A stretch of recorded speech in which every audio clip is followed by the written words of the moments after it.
দেখেন আমরা Microsoft word তাহলে আজকে শুরু করি একদম বেসিক থেকে।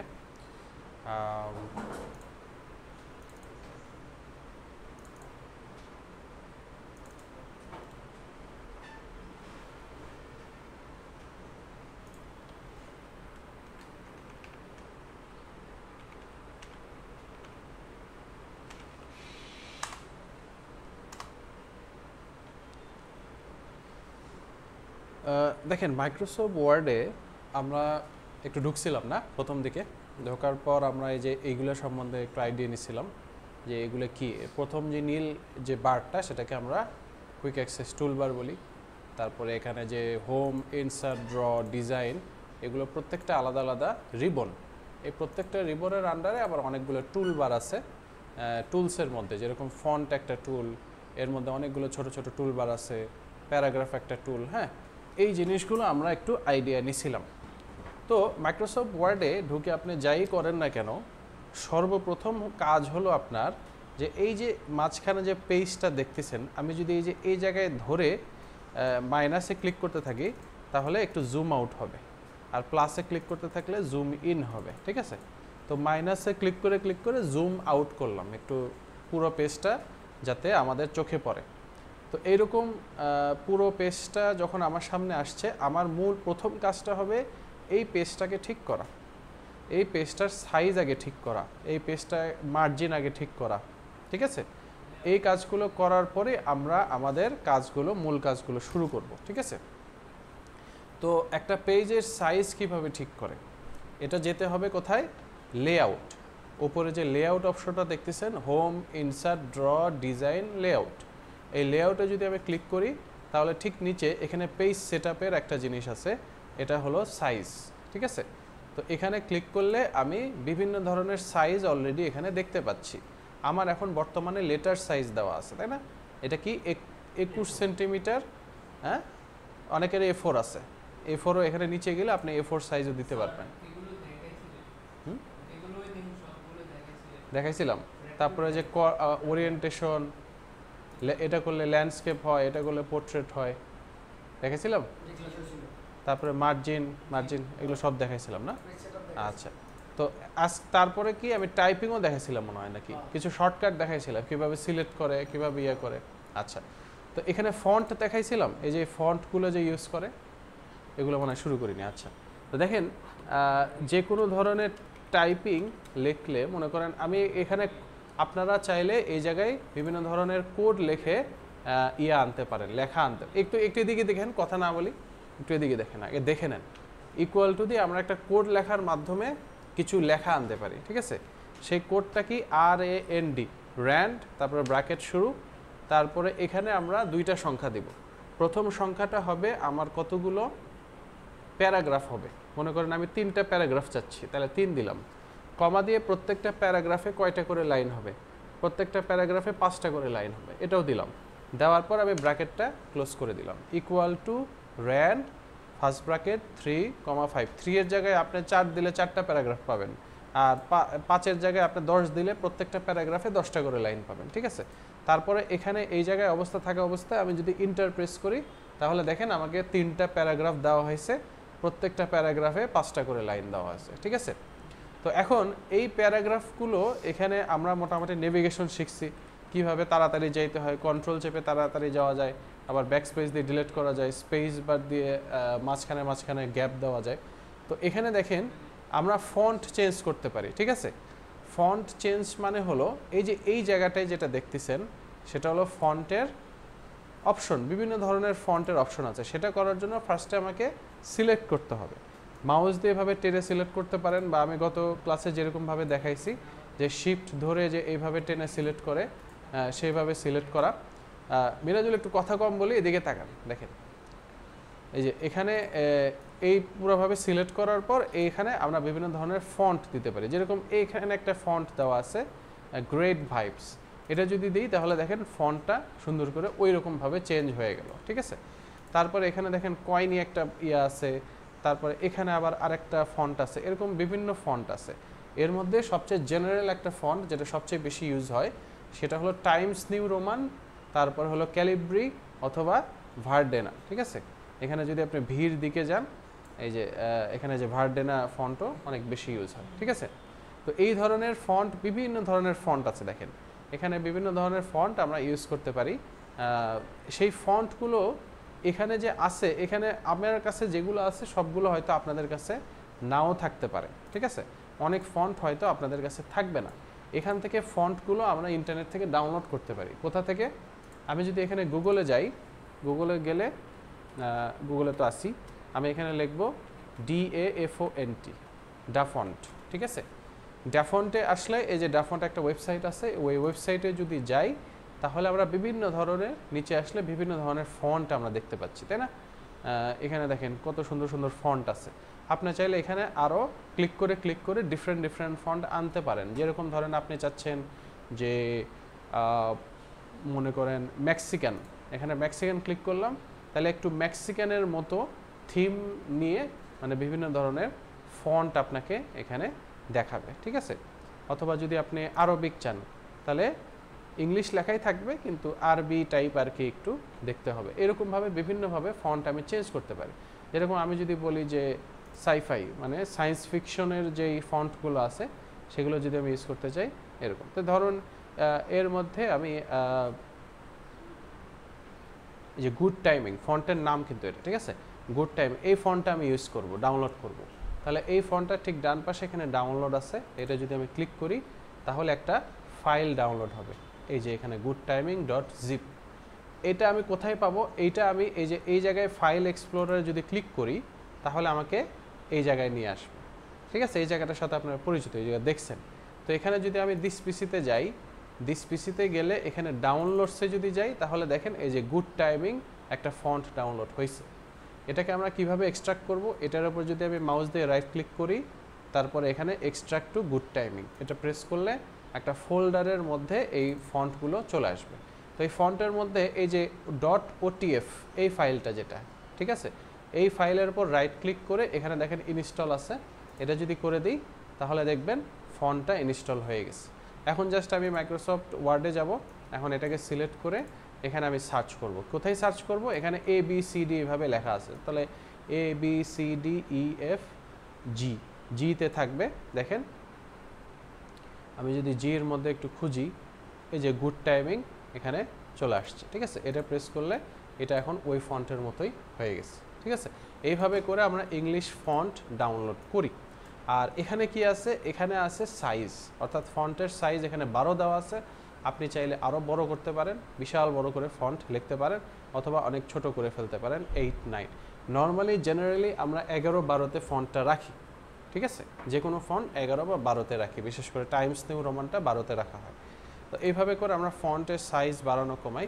এখন মনে করেন এখানে তো আছে 72 পর্যন্ত, ধরেন আপনার ফন্ট আরও বড় সাইজ লাগবে, আপনার ধরেন 200 লাগবে, তাহলে এখানে জাস্ট এইভাবে সিলেক্ট করে আপনি টাইপিং করে দিতে পারেন 200 দিয়ে এন্টার প্রেস করলে দেখবেন এটা পুরা বিশাল বড় সাইজ হয়ে গেছে, সবগুলো মানে 10-12টা পেজে চলে আসছে, ঠিক আছে।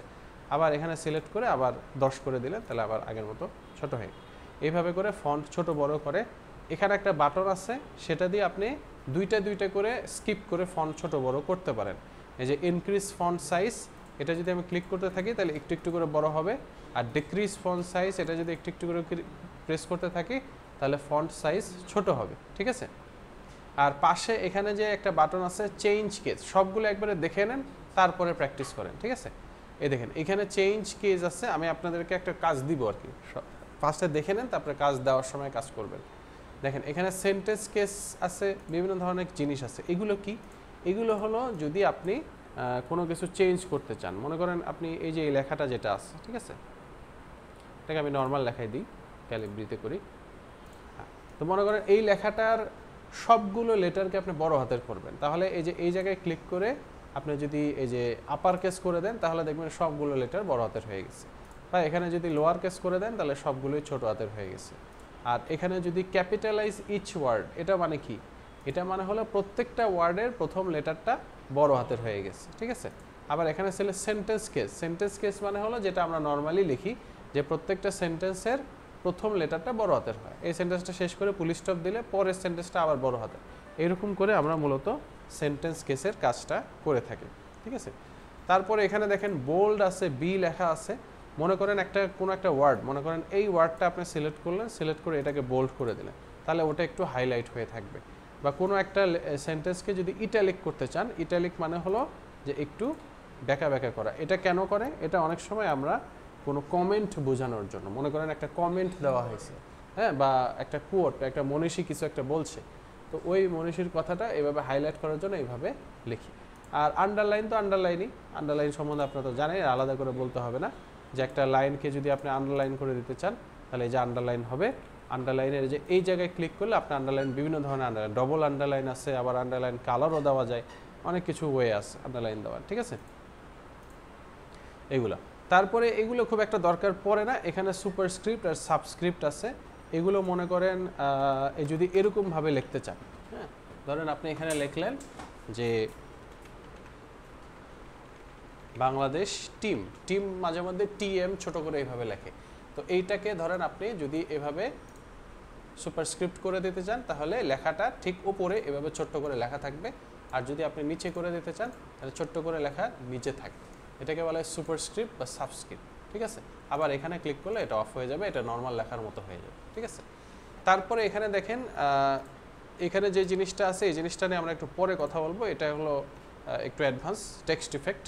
আমরা টেক্সটের কালার টালার চেঞ্জ করি তাহলে বলি, যেরকম মনে করেন বাংলাদেশ টিম, এইটা লেখাটা আমি এই জায়গায় সিলেক্ট করে বিভিন্ন কালার আছে, রেড কালার আছে, এখানে যদি কোনো কালার আপনি না পান তাহলে আপনি এই যে মোর কালার আছে, যে কাস্টমে যে আপনি পুরো কাস্টমাইজ করতে পারবেন, যে কোনো একটা কালার সিলেক্ট করে ওটা ডিপ কালার নাকি ওটার হালকা কালার নেবেন, মনে করেন এই কালারটা আপনি নেবেন, নিয়ে ওকে করে দিলেন, তাহলে ওই সেম কালারটা হয়ে গেল। আর কালারটাকে যদি গ্রেডিয়েন্ট করতে চান, গ্রেডিয়েন্ট মানে কি, যে দুইটা কালারের সমন্বয়, একটু গাঢ় থাকবে একটু হালকা থাকবে, মনে করেন আপনি কালারটাকে এই যে এরকম গ্রেডিয়েন্ট করবেন, ঠিক আছে, তাহলে দেখেন এটা কিন্তু নিচের দিকে একটু ডিপ কালার, ওপরের দিকে হালকা কালার, এরকম একটা হয়, এটাকে গ্রেডিয়েন্ট বলা হয়, ঠিক আছে, এরকম আর কি। আবার যদি কোনো সেন্টেন্সকে মার্ক করতে চান তাহলে আমরা এই টুলটা ইউজ করি, টেক্সট হাইলাইট। যেরকম ধরেন আপনার প্রথম লাইনটাকে সিলেক্ট করে এটাকে ধরেন বিভিন্ন কালার আছে, ইয়েলো কালারে হাইলাইট করে রাখি, ঠিক আছে, এটাকে বলে টেক্সট হাইলাইট। তো তার মধ্যে এখন আমরা যে জিনিসটা শিখবো সেটা হলো টেক্সট ইফেক্ট অ্যান্ড টাইপোগ্রাফি, ঠিক আছে। এটা কি জিনিস? এটা একটা টেক্সটকে যদি আরেকটু ফার্দার এডিট করতে চান, ঠিক আছে, মনে করেন এই বাংলাদেশ টিম, এটাকে আমি একটু বড় করি, ঠিক আছে, বড় করার পর এটাকে ধরেন আমি একটা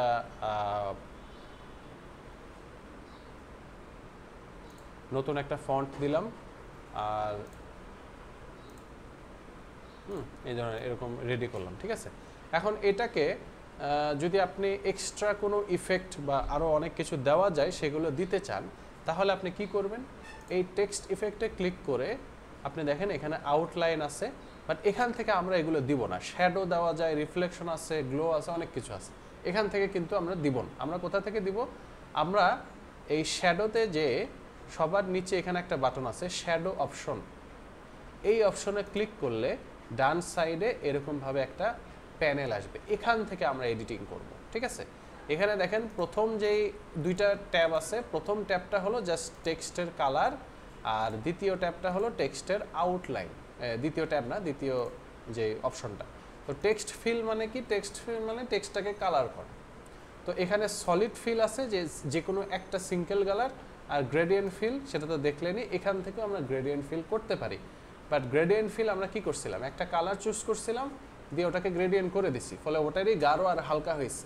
বাট আপনি যদি এরকম হয় যে বাংলাদেশ লেখাটার মধ্যে গ্রিন এবং লাল দুইটা লেখা চাচ্ছেন, দুইটা কালার চাচ্ছেন, তাহলে আপনি এখানে আসবেন, গ্রেডিয়েন্ট ফিলে ক্লিক করে এই জায়গায় দেখেন গ্রেডিয়েন্ট স্টপস একটা জিনিস আছে, এই জায়গায় আপনি যতগুলো স্টপ ততগুলো কালার দিতে পারবেন। ধরেন আপনার দুইটা কালার দরকার, তাহলে মাঝখানের স্টপটা সিলেক্ট করে আপনি ডিলিট প্রেস করে দিলেন, তাহলে দুইটা স্টপ দাও। এই স্টপটা গাঢ় কালারের আছে, এটাকে আপনি চাইলে আরেকটু বেশি করে দিতে পারেন, দেখেন পুরাটাই গাঢ় হয়ে গেছে, আবার কম করে দিতে পারেন, তাহলে একটু হালকা অংশ গাঢ় থাকে। আর এই অংশটা লাইট যদি আরও বেশি রাখতে চান তাহলে এইভাবে থাকবে, আর কম রাখতে চাইলে এইভাবে ডানে আনতে হবে। এখানে সিলেক্ট করে আপনি এটাকে এখন যদি রেড কালার করে দেন, তাহলে দেখেন বাংলাদেশে গ্রিন এবং রেড কালার দুইটা একসাথে আসবে, ঠিক আছে। আপনি চাইলে এটা ট্রান্সপারেন্সি বাড়ায় কমায় বা ব্রাইটনেস বাড়ায় কমায় এটা আরেকটু করতে পারেন, কালারটাকে আরেকটু ফুটে তুলতে পারেন, ঠিক আছে? এইরকম অপশন আপনার কাছে এই প্যানেলটা দিবে। তারপর এখানে যদি এই প্যানেলে এবার আসেন, তাহলে দেখবেন এই কয়েকটা অপশন আপনি পাবেন: shadow, reflection, glow, soft edge, 3D format. Soft edge এবং 3D ফরম্যাট আমরা এখানে দেখব না, আমরা পরে দেখব 3D কিভাবে করে। তার আগে এখানে দেখেন শ্যাডো আছে। শ্যাডো ক্লিক করে এখানে ফার্স্টে একটা প্রিসেটে ক্লিক করে আপনাকে শ্যাডোটা আগে বুঝিয়ে দিতে হবে কেমন শ্যাডো চাচ্ছেন। আউটার শ্যাডো মানে লেখার বাইরে শ্যাডো থাকবে, আর ইনার শ্যাডো মানে লেখার ভেতরে শ্যাডো থাকবে। আর পার্সপেক্টিভ মানে হলো শ্যাডো থেকে একদম বাইরে একটা শ্যাডো থাকবে, ঠিক আছে? তো ধরেন আমি একটা আউটার শ্যাডো চাচ্ছি, এই যে রাইট ডান পাশে হালকা করে একটা শ্যাডো কিন্তু চলে আসলো, তাই না? এখন এটাকে আপনি ট্রান্সপারেন্সি কমাই দিলে আর একটু ডিপ কালার শ্যাডো হবে, আর সাইজ যদি বাড়ানো কমান তাহলে আর একটু বড় বা ছোট হবে। বাট আমি রিকমেন্ড করবো এটা সবসময় 100%ই রাখতে, ঠিক আছে? তারপরে এখানে ব্লারটা একদম কমাই দিলে একদম সলিড কালারের শ্যাডো হবে, ব্লার বাড়াই দিলে এরকম একটু মানে ঝাপসা ঝাপসা শ্যাডো হবে। শ্যাডো নর্মালি তো ঝাপসাই হয়। আর অ্যাঙ্গেলটা আপনি চেঞ্জ করতে পারেন, যে এই সাইডে শ্যাডো আনবেন না ওই সাইডে শ্যাডো দিবেন। হ্যাঁ, ডিস্টেন্স হলো যে আরেকটু দূরে রাখবেন নাকি কাছে রাখবেন, এইরকম বিভিন্ন এক্সট্রা অপশন এই শ্যাডোতে এখানে পাবেন, ঠিক আছে? তো এখন আর এখানে আছে রিফ্লেকশন। রিফ্লেকশনের মাধ্যমে আপনি বিভিন্ন ধরনের রিফ্লেকশন দিতে পারবেন। মনে করেন লেখাটার একটা রিফ্লেকশন চলে আসলো, ঠিক আছে? এরকম বিভিন্ন অপশন এখানে আছে। রিফ্লেকশনের আবার অনেক কিছু করা যায়, ঠিক আছে? এখন আপনারা নিজেদের একটা নাম লেখেন, ঠিক এইভাবে আপনারা একটু আমাকে করে দেখান। আমি এখন যেমাত্র করলাম, ঠিক আছে? যে কোনো দুইটা কালারে করবেন, শ্যাডো দিবেন, আর মানে আমি এক্স্যাক্টলি যেভাবে করলাম ঠিক সেভাবে একটু করেন। এটা তো পারবেনই, আপনি যেভাবে যেভাবে অপশনে গেছি একটু দেখেন।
পারছেন?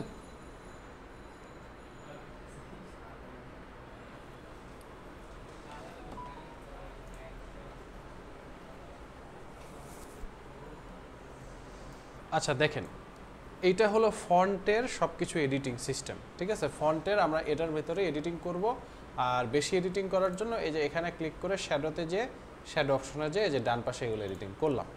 এখন হ্যাঁ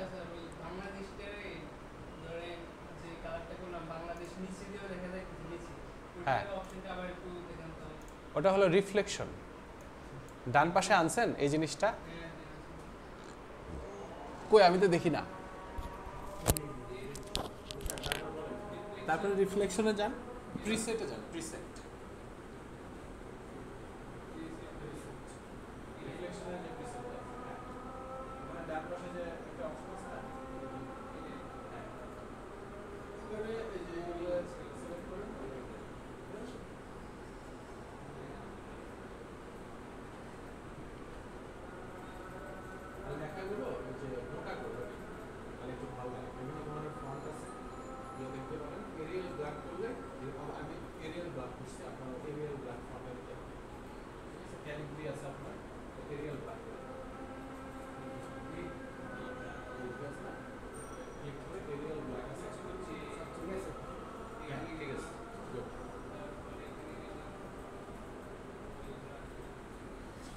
ঠিক আছে, আমি একটু নামাজের ব্রেক নিয়ে আসে আবার আমরা দেখেন আমরা ফন্টের যে টুলসগুলো আছে সেগুলো নিয়ে আমরা মোটামুটি দেখলাম। এখন প্যারাগ্রাফের যে টুলগুলো আছে সেগুলো আমরা একটু ইয়ে করব, ঠিক আছে? সবাই একটু এদিকে দেখুন। প্যারাগ্রাফ মানে কি? প্যারাগ্রাফ মানে হলো এই যে এগুলো আর কি, আমি যে অলরেডি এতগুলো লিখছি এগুলো এক একটা হলো প্যারাগ্রাফ। এখানে 3টা প্যারাগ্রাফ আছে, ঠিক আছে? তো প্যারাগ্রাফের ফার্স্টে আমরা যেটা বেশি সবচেয়ে করা হয় সেটা হলো অ্যালাইনমেন্টটা করা, ঠিক আছে? এখানে দেখেন লেফট অ্যালাইনমেন্ট আছে, মিডিল অ্যালাইনমেন্ট আছে, রাইট অ্যালাইনমেন্ট। আমি যদি সবগুলোকে ফার্স্টে আগে সিলেক্ট করতে হবে। সিলেক্ট করে যদি আমি লেফট অ্যালাইনমেন্ট রাখি তাহলে এই যে লেফট অ্যালাইনমেন্ট হয়ে গেল। মিডিল অ্যালাইনমেন্ট মাঝখান থেকে শুরু হবে, রাইট অ্যালাইনমেন্ট ডান পাশ থেকে শুরু হবে, আর এইটা একটা আছে, এটাকে বলা হয় জাস্টিস অ্যালাইনমেন্ট। জাস্টিস অ্যালাইনমেন্টে কি হয়? এটা হলো লেফটেও সমান থাকে, রাইটেও সমান থাকে, ঠিক আছে? একদম ক্লিন, একদম সব দিক সমান। কিন্তু লেফট যেটা অ্যালাইনমেন্ট সেটাতে দেখবেন একটু সবগুলো পুরোপুরি মানে সমান হয় না, এই জন্য আমরা সবসময় জাস্টিফাই করে দেব। আর এখানে কি আছে? প্যারাগ্রাফের মাঝখানে যে গ্যাপ, মনে করেন এখন আপনার 1 দেওয়া আছে, এটা যদি 1.15 রাখেন, 1.5 রাখেন, আস্তে আস্তে গ্যাপগুলো কিন্তু বাড়তেছে। 3 হলো সবচেয়ে বেশি গ্যাপ প্যারাগ্রাফের মাঝখানে, তো আমরা 1.15টা সবচেয়ে বেস্ট অপশন। আর এখানে আছে প্যারাগ্রাফ কি কালার, প্যারাগ্রাফ শেডিং। মনে করেন একটা প্যারাগ্রাফকে যদি একটা আলাদা করে একটা শেডিংয়ের মধ্যে রাখতে চান সেক্ষেত্রে আমরা এই কাজটা করতে পারি। আর এখানে আছে প্যারাগ্রাফ বর্ডার, অর্থাৎ একটা পুরো প্যারাগ্রাফকে যদি আপনি বর্ডারের মধ্যে আবদ্ধ করতে চান, টপ বর্ডার আছে, বটম বর্ডার আছে, ঠিক আছে? লেফট বর্ডার, এই দেখেন একটা বর্ডার কিন্তু চলে আসতেছে, রাইট বর্ডার, ডান পাশে বর্ডার আসতেছে। আর এটা হলো অল বর্ডার, মানে পুরোটাকে একটা বর্ডারের মধ্যে আপনি প্যারাগ্রাফ, ডিফারেন্ট প্যারাগ্রাফের জন্য ডিফারেন্ট বর্ডার রেডি হয়ে গেল, ঠিক আছে? এরকম করে আপনারা ইয়ে করতে পারেন। আর এটা হলো ইনসাইড বর্ডার, এটা হলো আউটসাইড বর্ডার। হ্যাঁ, এইভাবে হ্যাঁ টেবিলের মতো হয়ে গেছে আর কি। এরকম যদি ডাইরেক্টলি টেবিলের মতো করতে চান তাহলে করতে পারেন, আর নো বর্ডার দিলে সব বর্ডারগুলো সরে গেল। এভাবে করে আমরা বর্ডার সিলেক্ট করি।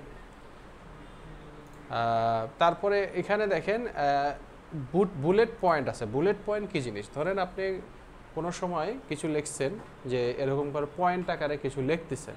মনে করেন আমাদের এখানে 3টা কোর্স নেম আছে, সেই 3টা কোর্সের নাম এখানে আমি লিখতেছি, ঠিক আছে?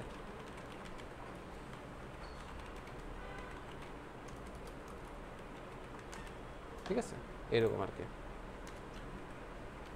ধরেন এরকম লিখলাম, এগুলোকে আমি বুলেট পয়েন্ট আকারে যদি রাখতে চাই তাহলে এই যে এখানে সিলেক্ট করলে বিভিন্ন ধরনের বুলেট পয়েন্ট আছে, বিভিন্ন ডিজাইনের, যে কোনো একটা বুলেট পয়েন্ট দিলে ওটাকে বুলেট পয়েন্ট আকারে হয়ে গেল। এই বুলেট পয়েন্টটা যদি আপনি পয়েন্ট না রেখে 1 2 3 করতে চান তাহলে যে পাশের নাম্বারিং আছে, ABCD আছে, ছোটো হাতের ABCD, রোমান সংখ্যার 1 2 3 1 2 3 এভাবেও করা যায়। এটা সিলেক্ট করলে এভাবে ধরেন বুলেট পয়েন্ট হয়ে গেল। এখন যদি এই অফিস অ্যাপ্লিকেশনের শেষে একদম 3 নম্বর বুলেট পয়েন্টের এখানে ক্লিক করে আমি ইন্টার প্রেস করি তাহলে 4 নম্বর বুলেট পয়েন্ট তৈরি হয়ে যাবে। কিন্তু আপনি যদি কোনো বুলেট পয়েন্ট না রেখে পরের লাইনে চলে আসতে চাচ্ছেন, যে বুলেট পয়েন্ট না, আমি পরে একটা প্যারাগ্রাফ শুরু করব, তাহলে ইন্টার 2বার প্রেস করলে তাহলে এই যে পরের প্যারাগ্রাফটা স্টার্ট হবে। ঠিক আছে, এভাবে করে আমরা বুলেট পয়েন্টের কাজ করি। আর ইনডেন্ট, এখানে দেখেন কি আছে, ইনক্রিজ ইনডেন্ট, ডিক্রিজ ইনডেন্ট। অর্থাৎ ইনক্রিজ ইনডেন্ট যদি করতে থাকি তাহলে যে কোনো ধরনের প্যারাগ্রাফকে ডান পাশে বা বাম পাশে আমরা আস্তে আস্তে অ্যালাইনমেন্ট করতে পারি। এটাকে যদি সিলেক্ট করে এই কাজটা করি তাহলে দেখেন এরকম করলে সে আস্তে আস্তে ডান পাশে চলে যাচ্ছে। লেখাগুলো বাড়ানোর উদ্দেশ্যে সে নিচে বাড়াইতেছে কিন্তু বাম পাশে বাড়াইতেছে না। এইভাবে করে আমরা ইনক্রিজ ইনডেন্ট বা ডিক্রিজ ইনডেন্টের কাজ করতে পারি। এই মোটামুটি প্যারাগ্রাফ এবং ফন্টের যে ইম্পর্টেন্ট যে টপিকগুলো ছিল এগুলোই। আর এখানে আমরা দেখতে পারি ফাইন্ড এবং রিপ্লেস। অর্থাৎ মনে করেন আপনার বিশাল বড় একটা টপিকের অনেক কিছু লিখছেন, এর মধ্যে আপনি নির্দিষ্ট কিছু সেন্টেন্স বা নির্দিষ্ট ওয়ার্ড খুঁজে বের করতে যাচ্ছেন। তো এখানে যদি আমি ফাইন্ডে যাই, এখানে যদি আমি লিখি ভিডিও, VIDEO, তাহলে দেখেন, সরি ভিডিও বানান ভুল, BIDEO, ঠিক আছে, লেখার সাথে সাথে দেখেন ভিডিও যেই জায়গায় লেখা আছে সেই জায়গায় আমাকে সুন্দর করে হাইলাইট করে দেখাচ্ছে ইয়েলো কালারের। ঠিক আছে, এখন এটাকে আমি চাইলে রিপ্লেস করতে পারি। মনে করেন আমি যদি রিপ্লেসে ক্লিক করি তাহলে ভিডিওর বদলে ধরেন এখন আমি এখানে সবগুলো করে দেব পিকচার।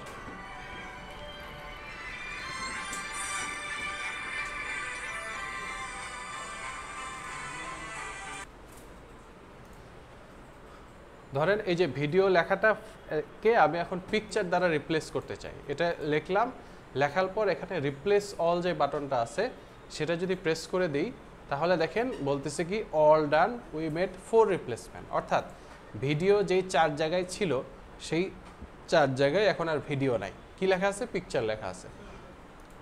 এখানে যদি আমি ভিডিও সার্চ দেই তাহলে দেখেন কোনো ভিডিও লেখা পাচ্ছে না, কিন্তু এখন যদি আমি পিকচার লেখা সার্চ দেই তাহলে এন্টার প্রেস করলে দেখেন এখানে পিকচার লেখাগুলো আমাকে হাইলাইট করে দিচ্ছে। অর্থাৎ যে কোনো ওয়ার্ডকে যদি রিপ্লেস করতে চাই তাহলে ফাইন্ড এবং রিপ্লেসের যে অপশনটা সেটা আমরা ইউজ করতে পারি। তারপর এখানে স্টাইলসের অপশন আছে। মাইক্রোসফট ওয়ার্ডে স্টাইলসের অপশন বলতে কি বোঝায়, যে কোনো লেখাকে একটা স্টাইল দেওয়ার জন্য। অর্থাৎ আমি এগুলো সবগুলো সিলেক্ট করে, বাই দ্য ওয়ে আপনি যদি এটা যেই কাজটা করছেন, এই বাংলাদেশ টিম এভাবে আপনাদের নামগুলো যে করছেন, এই কাজটাকে বলা হয় ফরম্যাটিং করা। আপনি যদি ফরম্যাটিং ডিলিট করে দিতে চান, মনে করেন বাংলাদেশ টিম একদম বেসিক লেখাটা চলে আসবে, তাহলে যে এই জায়গায় একটা অপশন আছে ক্লিয়ার অল ফরম্যাটিং, এটা যদি আমি প্রেস করি তাহলে দেখবেন এটা একদম বেসিক লেখাতে আবার চলে গেল। এইভাবে করে আমরা সবগুলো ফরম্যাটিংটা সরাই দিই। ঠিক আছে, এখন দেখেন এই লেখার মধ্যে এখন যদি আমি কিছু লেখাকে স্টাইল করতে চাই, ঠিক আছে, কীরকম স্টাইল? এই যে স্টাইলসের মধ্যে এই জায়গাতে কিছু অপশন আছে, ঠিক আছে, যেরকম এখানে নর্মাল আছে, no space, heading 1, heading 2, title, subtitle emphasis. এগুলো কি জিনিস? ধরেন আপনি এমন কিছু একটা লিখতেছেন, সেখানে আপনাকে কোনো একটা প্যারাগ্রাফকে স্ট্রং এমফেসিস দিবেন, অর্থাৎ খুব ডিপলি বোঝাবেন যে ওটাকে ফোকাস করার জন্য। তাহলে যে এখানে একটা অপশন আছে স্ট্রং এমফেসিস, এটা দিলে ওই লেখাটা স্ট্রং এমফেসিস হয়ে যাবে।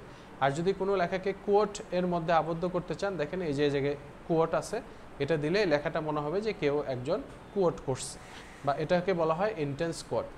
আর এটাকে বলা হয় সাবটাইটেল রেফারেন্স, অর্থাৎ একটা সাবটাইটেলকে রেফারেন্স হিসেবে যদি দিতে চান। এরকম বিভিন্ন ধরনের বুক টাইটেল আছে, লিস্ট প্যারাগ্রাফ আছে, বিভিন্ন অপশন আছে। তো এর মধ্যে টাইটেল, হেডিং 1, হেডিং 2, এগুলো প্রত্যেকটা অপশন আমরা পরবর্তীতে যখন রিপোর্ট রাইটিং করব তখন এই অপশনগুলো সম্বন্ধে আমরা আরেকটু বেটারভাবে পরিচিত হব। ঠিক আছে, আচ্ছা, তো মোটামুটি হোম ট্যাবের আন্ডারে যেই জিনিসগুলো আমরা পড়লাম সেগুলো হয়ে গেল। ও আরেকটা জিনিস আপনাদেরকে একটু দেখাই। মনে করেন এই যে বাংলাদেশ টিম, আমি যে এই ফরম্যাটিংটা করছি, হ্যাঁ, এরকমভাবে সুন্দরভাবে কালারিং করছি, শ্যাডো দিছি, রিফ্লেকশন দিছি। এখন যদি এই সেম ফরম্যাটিংটা আপনি অন্য কোনো লেখাকে করতে চান, ঠিক আছে, মনে করেন এখানে আমি লিখলাম সাকিব, ঠিক আছে, মনে করেন বাংলাদেশ টিমের এই ফরম্যাটিংটা এখন এই সাকিব লেখাকে সেম ফরম্যাটিং করতে যাচ্ছেন, তাহলে কি করব? এখানে এভাবে সিলেক্ট করে তারপরে ফরম্যাট পেইন্টার নামে এখানে একটা অপশন আছে। ক্যামেরা আমার কাছে নেই, না ক্যামেরা ওই যে ওরা তো ভিডিওগুলো রিকি ভাই থাকতে পারে, দেখেন তো প্লিজ।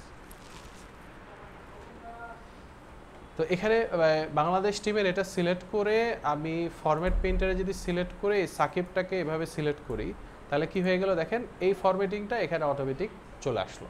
তার মানে আমাকে কষ্ট করে আবার ওই সেম জিনিস করতে হবে না, জাস্ট ফরম্যাটিংটা কপি করে অন্য লেখার মধ্যে আমি বসাই দিতে পারবো। তাহলে হোম ট্যাবের মধ্যে এই কয়েকটা টুলবার খুব ভালো করে মনোযোগ সহকারে আইডিয়া নেবেন, ক্লাস রেকর্ডিংটা দেখবেন, তাহলে বুঝতে পারবেন। ঠিক আছে, এখন আমরা পরবর্তী টপিকে যাই, সেটা হলো ইনসার্ট ট্যাব। ইনসার্ট ট্যাবে যদি যাই, এখানে আমরা বিভিন্ন কিছু ইনসার্ট করতে পারি। দেখেন কি কি আছে, টেবিলস আছে, ইলিস্ট্রেশন আছে, add ins, media, links, comments, header and footer, text, symbol, অনেক কিছু আছে। তো এর মধ্যে আমরা আজকে টেবিলটা নিয়ে আলোচনা করব। এখানে আমরা চাইলে টেবিল ইনসার্ট করতে পারি। এখানে ক্লিক করার পর ফার্স্টে আমাকে দেখতে হবে যে আমার কার্সরটা কই আছে। ঠিক আছে,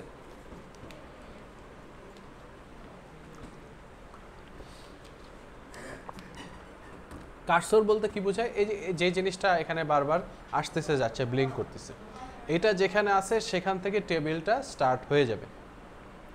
তো এখানে যদি আমি টেবিলে ক্লিক করি, তাহলে দেখবেন এখানে বিভিন্ন ছোট ছোট ঘর আছে। এই ঘরগুলো মানে কি, আমি যদি নিচের দিকে ঘর বাড়াইতে থাকি, তাহলে এগুলো যে এইরকমভাবে আসতেছে, এগুলোকে বলা হয় রো।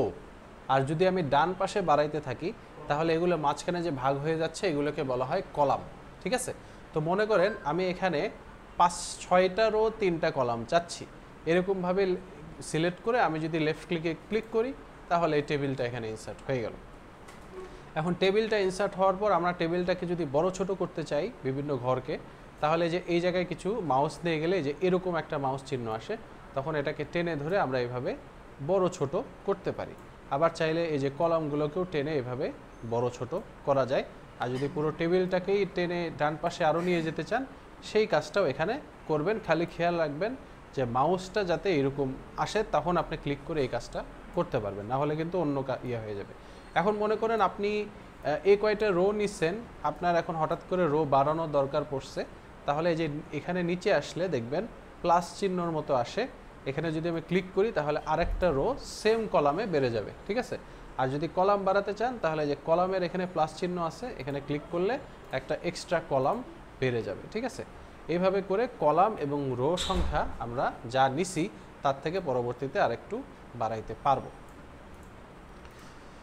আর এই জায়গায় যেই জিনিসটা আছে, এই যে ছোট্ট 4 কোণা, এখানে যদি মাউস আনেন, তাহলে যে এরকম হবে, এটাকে সিলেক্ট করে আপনি পুরো টেবিলের সাইজ একবারে ছোট বড় করতে পারেন একসাথে। ঠিক আছে, যে রো বড় হবে নাকি কলাম ছোট হবে, এরকমভাবে সব কিছু রেডি করা যায়।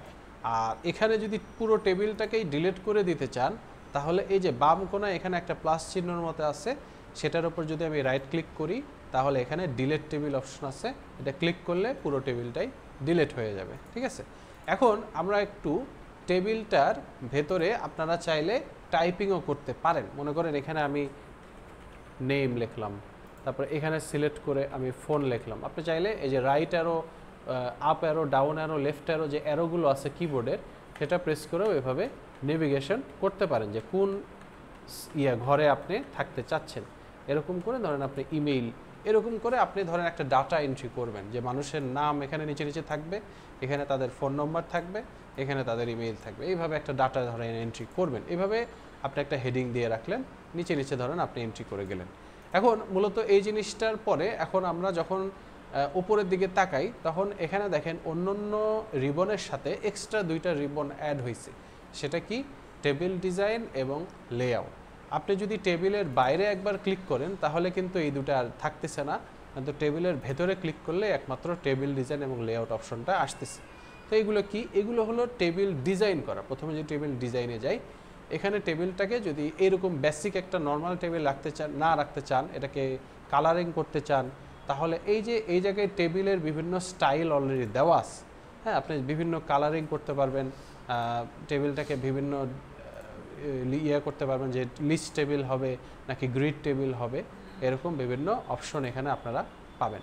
তারপরে এখানে যদি আপনি এগুলো না ইউজ করতে চান, আপনি নিজের মতো করে আলাদা করে কালারিং করার বা ডিজাইন করতে চান, সেক্ষেত্রে এখানে এই যে এই অপশনগুলো আমরা পাই। ঠিক আছে, এখানে যদি আপনারা দেখেন এইভাবে সিলেক্ট করে ফার্স্টে সিলেক্ট করতে হবে, যে কোনো কিছু করার আগে কোন জায়গায় করবেন সেটা সিলেক্ট করে দিতে হবে।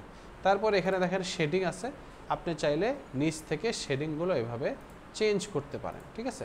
তারপরে এখানে আছে কি লেখা, তো আপনারা জানেনই হোম ট্যাবের আন্ডারে যে এই জায়গায় লেখা আমরা ফরম্যাটিং করি, এখান থেকে আপনারা চাইলে এই টেবিলের মধ্যে লেখাগুলোকেও ফরম্যাটিং করতে পারবেন, কিন্তু টেবিলটা করতে হবে কোথা থেকে, টেবিল ডিজাইনের আন্ডারে। এখানে দেখেন বিভিন্ন ধরনের বর্ডার স্টাইল আছে, এখানে যেরকম প্লেন এক লাইনের একটা বর্ডার আছে, আপনি চাইলে যদি ডবল বর্ডার করতে চান তাহলে দেখেন এখানে বর্ডার স্টাইল আছে। মনে করেন আমি এই যে এই বর্ডার স্টাইলটা দিতে যাচ্ছি, ঠিক আছে। তো এই বর্ডার স্টাইলটা আমি সিলেক্ট করলাম, সিলেক্ট করার পর একবার এসকেপ বাটনে প্রেস করব। কি করব, বর্ডার স্টাইলটা সিলেক্ট করে এসকেপ বাটন, বলেন তো কিবোর্ডের এসকেপ বাটন কোথায় আছে? সবার বামে একদম উপরে ইএসসি একটা বাটন আছে, সিঙ্গেল বাটন ছোট্ট, ওই বাটনটা প্রেস করব। কি করব, হ্যাঁ ফার্স্টে বর্ডারটা সিলেক্ট করব, তারপরে এসকেপ বাটনে একবার প্রেস করব, ঠিক আছে। এখন আমি তাকে আলাদা করে সিলেক্ট করে দিব যে কতটুকু অংশ এই বর্ডার স্টাইলে হবে। তো আমি যদি এখানে সিলেক্ট করে অল বর্ডার করে দিই, ফার্স্টে আমাকে সিলেক্ট করে দিতে হবে কতটুকু অংশ, পরে এভাবে টেনে ধরেন পুরো টেবিলটাই সিলেক্ট করলাম, সিলেক্ট করে আমি এখানে দিয়ে দিলাম যে অল বর্ডার, তাহলে প্রত্যেকটা বর্ডারের চারিদিকেই ওই জিনিসটা, ওই বর্ডার স্টাইলটা এখানে চলে আসলো। আপনি যদি চান এখানে বর্ডারের কালারও চেঞ্জ করতে পারবেন, চেঞ্জ করে এখানে এসকেপ বাটনে একবার প্রেস করে সব সিলেক্ট করে তারপর এখানে অল বর্ডার। বুঝতে পারছেন কথাটা কি করতেছি আমি? না বুঝতে পারলে বলেন, আবার দেখাই দিচ্ছি। ফার্স্টে হলো বর্ডারটা কোন স্টাইলে হবে সেটা একবার করে সিলেক্ট করতেছি, সিলেক্ট করে এসকেপ বাটনে একবার প্রেস করব। তারপরে টেবিলের কোন অংশে ওই রকম বর্ডার হবে, আপনি যদি চান পুরো টেবিলটাই হবে তাহলে পুরো টেবিলটা এভাবে টেনে সিলেক্ট করলাম, সিলেক্ট করে এখানে এই বর্ডারের এখানে ক্লিক করে বলে দিলাম কি অল বর্ডার। বুঝতে পারছেন? এইভাবে করে আমরা টেবিলের বর্ডার স্টাইলটা চেঞ্জ করি। এভাবে করে আপনি বিভিন্ন বর্ডার স্টাইল আছে, ডিফারেন্ট ডিফারেন্ট বর্ডার স্টাইলে জিনিসটাকে নিয়ে আসতে পারেন, ঠিক আছে। এইভাবে করে আমরা বর্ডার স্টাইল চেঞ্জ করতে পারি। আর যদি আপনি বর্ডারে মনে করেন স্টাইল না, আপনি কোনো বর্ডারই রাখতে চাচ্ছেন না, জাস্ট টেবিলটা এখানে রাখতে চাচ্ছেন, টেবিলের ভেতরে লেখাগুলো শো করতে যাচ্ছেন, বুঝতে পারছেন? তাহলে মনে করেন এইভাবে সিলেক্ট করে আমি এই জায়গায় ক্লিক করে যদি নো বর্ডার করে দিই তাহলে দেখবেন কোনো বর্ডারই থাকবে না, কিন্তু টেবিলের ঘরগুলো সব কিছুই আছে, আমরা জাস্ট দেখতে পাচ্ছি না, ঠিক আছে। এখানে চাইলে আপনি টেনে বড় ছোট করতে পারবেন। তো এখানে সিলেক্ট করে আমি আবার সিলেক্ট করে ক্লিক করে অল বর্ডার করে দিলাম, তাহলে আবার বর্ডারগুলো ব্যাক করলো, ঠিক আছে। এইভাবে করে আমরা টেবিলের বর্ডারটাকে এডিটিং করতে পারি। তারপরে এখানে কি লেআউট অপশন আছে, টেবিলের বিভিন্ন ধরনের লেআউট অপশন থাকে। লেআউট অপশনে আমরা কি করতে পারি, আমরা বেসিক যে জিনিসটা যেটা ফার্স্টে আপনাদের একটু শিখে নেওয়া উচিত সেটা হলো যে ড্র টেবিল। অর্থাৎ মনে করেন আপনি ড্র টেবিলে ক্লিক করলেন, ক্লিক করার পর আপনার মনে হলো যে এই যে নেমের এই জায়গার নিচে আপনি দুইটা করে কলাম করবেন, বাট নেমের ঘরটা একটাই থাকবে। অর্থাৎ আপনি এই জায়গা থেকে টেনে এতটুকু দুইটা কলামে ডিফারেন্ট করলেন, বাট নেমটা পুরাটা একটা কলামেই থাকবে। এরকম যদি ড্র করে করে আলাদা ডিফারেন্ট কলাম একটা সেলে বা একটা ঘরে নিয়ে আসতে চান সেটাও আপনারা পারবেন। এভাবে সিলেক্ট করে ধরেন টান দিলাম, এই দুইটা সেল এরকমভাবে আলাদা হয়ে গেল, বা এখানে এরকম করে টান দিলাম, জাস্ট এই একটা সেল মানে দুই ভাগ করে ফেললাম। এরকম করে ড্র করে করে আপনারা টেবিল ডিফারেন্স সৃষ্টি করতে পারেন। আর ইরেজার আছে, ইরেজারের মাধ্যমে আমি টেবিলের ইয়াটা ইরেজ করে দেয়, টেবিলের এই ঘরগুলো লাইনগুলো এভাবে ক্লিক করে আপনি ইরেজ করে একটা ফুল বিশাল বড় ঘরে পরিণত করতে পারবেন, ঠিক আছে। এইভাবে করে আমরা বর্ডার ইরেজ করি। আর এই জায়গায় ডিলেট টেবিল আছে, এখানে ডিলেট টেবিলটা আপনারা দেখলেনই। মনে করেন আপনি পুরো রোটাকে ডিলিট করতে যাচ্ছেন, তাহলে এখান থেকে না আমরা এভাবে মাউস দিয়ে পুরোটা সিলেক্ট করব, সিলেক্ট করে এটার উপর রাইট ক্লিক করে এখানে দেখবেন ডিলেট সেল আছে, ডিলেট সিলেক্ট করে করে আমরা কি বলবো ডিলেট এন্টায়ার রো, এটা দিলে পুরো রোটাই ডিলিট হয়ে গেল।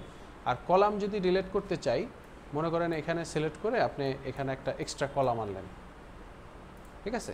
তাহলে এই কলামটাকে আপনি এখন ডিলিট করবেন, সিলেক্ট করে এই জায়গায় রাইট ক্লিক করে এই যে ডিলেট সেল দিয়ে ডিলেট এন্টায়ার কলাম, পুরো কলামটাই ডিলিট হয়ে গেল। এইভাবে করে কলাম এবং রো যদি ডিলিট করতে চান তাহলে এইভাবে ডিলিট করা যায়।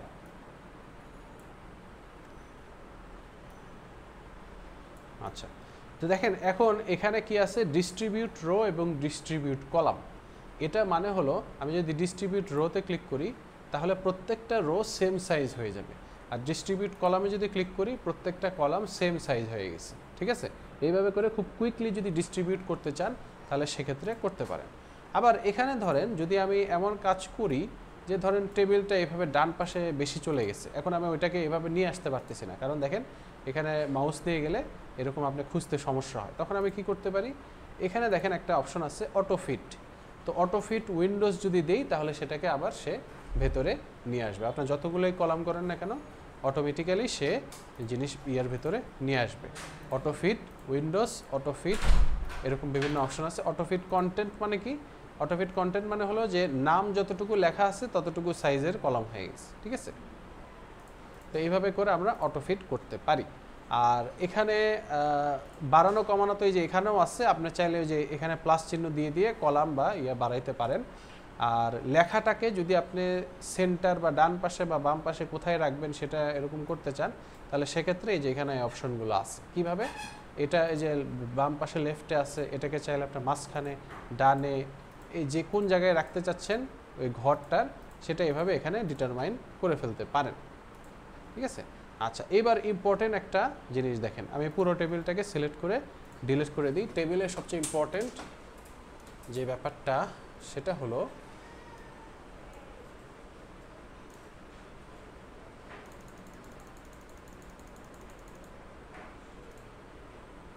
মনে করেন আমি এই রকম একটা ঘর করছি, 3 পেজের একটা টেবিল রেডি করছি। ঠিক আছে, এখন প্রথম ঘরে আমি এখানে একটা হেডিং লিখতেছি। মনে করেন আমি এখানে ডাটা এন্ট্রি করতেছি, নেম, ফোন, ইমেইল, অ্যাড্রেস, এরকম একটা ডাটা এন্ট্রি করতেছি। এই হেডিংটাকে সিলেক্ট করে আমি মনে করেন এটাকে একটা শেডিং করতেছি, কালার করতেছি। ঠিক আছে, এরকম করলাম। এখন আমি যখন প্রিন্ট করব, এটাকে প্রিন্ট করার ফলে কিন্তু পরবর্তী টেবিলে আর হেডিংগুলো নাই, তাই না? তখন কিন্তু প্রিন্ট করার পরে এগুলো আসলে কিসের ডাটা থাকবে সেগুলো বোঝার কোনো ওয়ে নাই। তখন আমাকে কি করতে হবে, প্রত্যেকটা পেজেই যাতে এই হেডিংটা থাকে সেই ব্যবস্থা করতে হবে।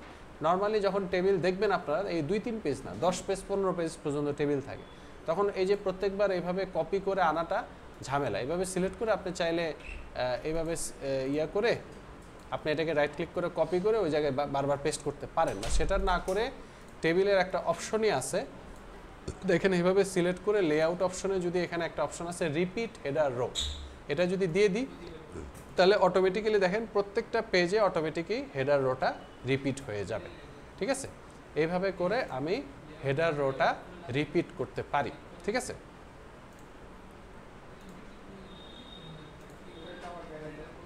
হ্যাঁ,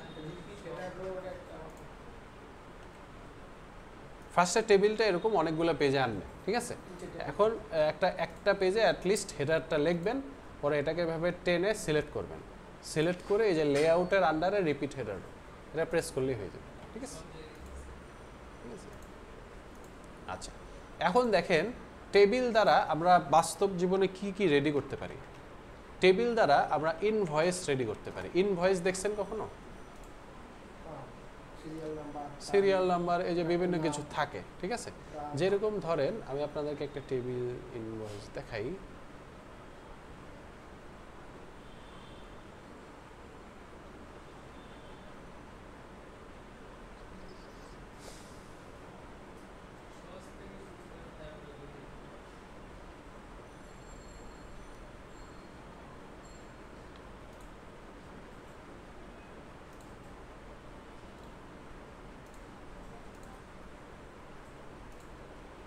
এই যে এখানে যে টেবিলটা তৈরি করছে, অর্থাৎ এই যে এতটুকু যে টেবিলটা রেডি করছে, এইটা আপনাদের এখন একটু রেডি করতে হবে। ঠিক আছে, টেবিলটা তাহলে পুরোপুরি প্র্যাকটিস হয়ে যাবে। দেখেন এখানে পুরো টেবিলটাকে বানাইছে নর্মালি, বানানোর পরে সব এই বর্ডারগুলো সরাই দিচ্ছে, নো বর্ডার করে রাখছে। ঠিক আছে, এই যে 1 2 3 এগুলো করা লাগবে না, জাস্ট লেখাগুলো আনলেই হবে। ঠিক আছে, কিভাবে আনছে, সবগুলো ফার্স্টে আনছে। কয়টা এখানে রো আছে বলেন তো? একটা, দাঁড়ান আমি এখানে কালারিং করে দেখাই আপনাদেরকে। 1টা 2টা 3টা 4টা 5টা 6টা 7টা 8টা 9টা দিয়ে ফাইনালি 10টা রো এখানে আছে। কলাম কয়টা আছে? 1টা 2টা, হ্যাঁ, 3টা 4টা কলাম আছে। এভাবে পুরো টেবিলটা ফার্স্টে আনছে। তারপর নির্দিষ্ট জায়গায় সবগুলো বর্ডার রিমুভ করে দিছে। আগে লিখতে হবে, টেবিলটা এনে টেবিলটা রাখা অবস্থায় এগুলো লিখবেন ফার্স্টে, বুঝছেন? লেখার পর ফাইনালি যেটা করবেন যে বর্ডারগুলো সব রিমুভ করে দিবেন। রিমুভ করে দিয়ে জাস্ট উপরের অংশটুকু সিলেক্ট করে জাস্ট বটমে একটা বর্ডার আছে এটা দিয়ে দিবেন।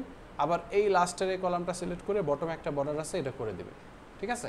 এটা এখন একটু চেষ্টা করেন, যতটুকু এই পর্যন্ত শিখলেন এইটা আপনারা একটু ট্রাই করেন। ঠিক আছে? আর নতুন কিছু শেখাবো না, ক্লাস রেকর্ডিং এখানে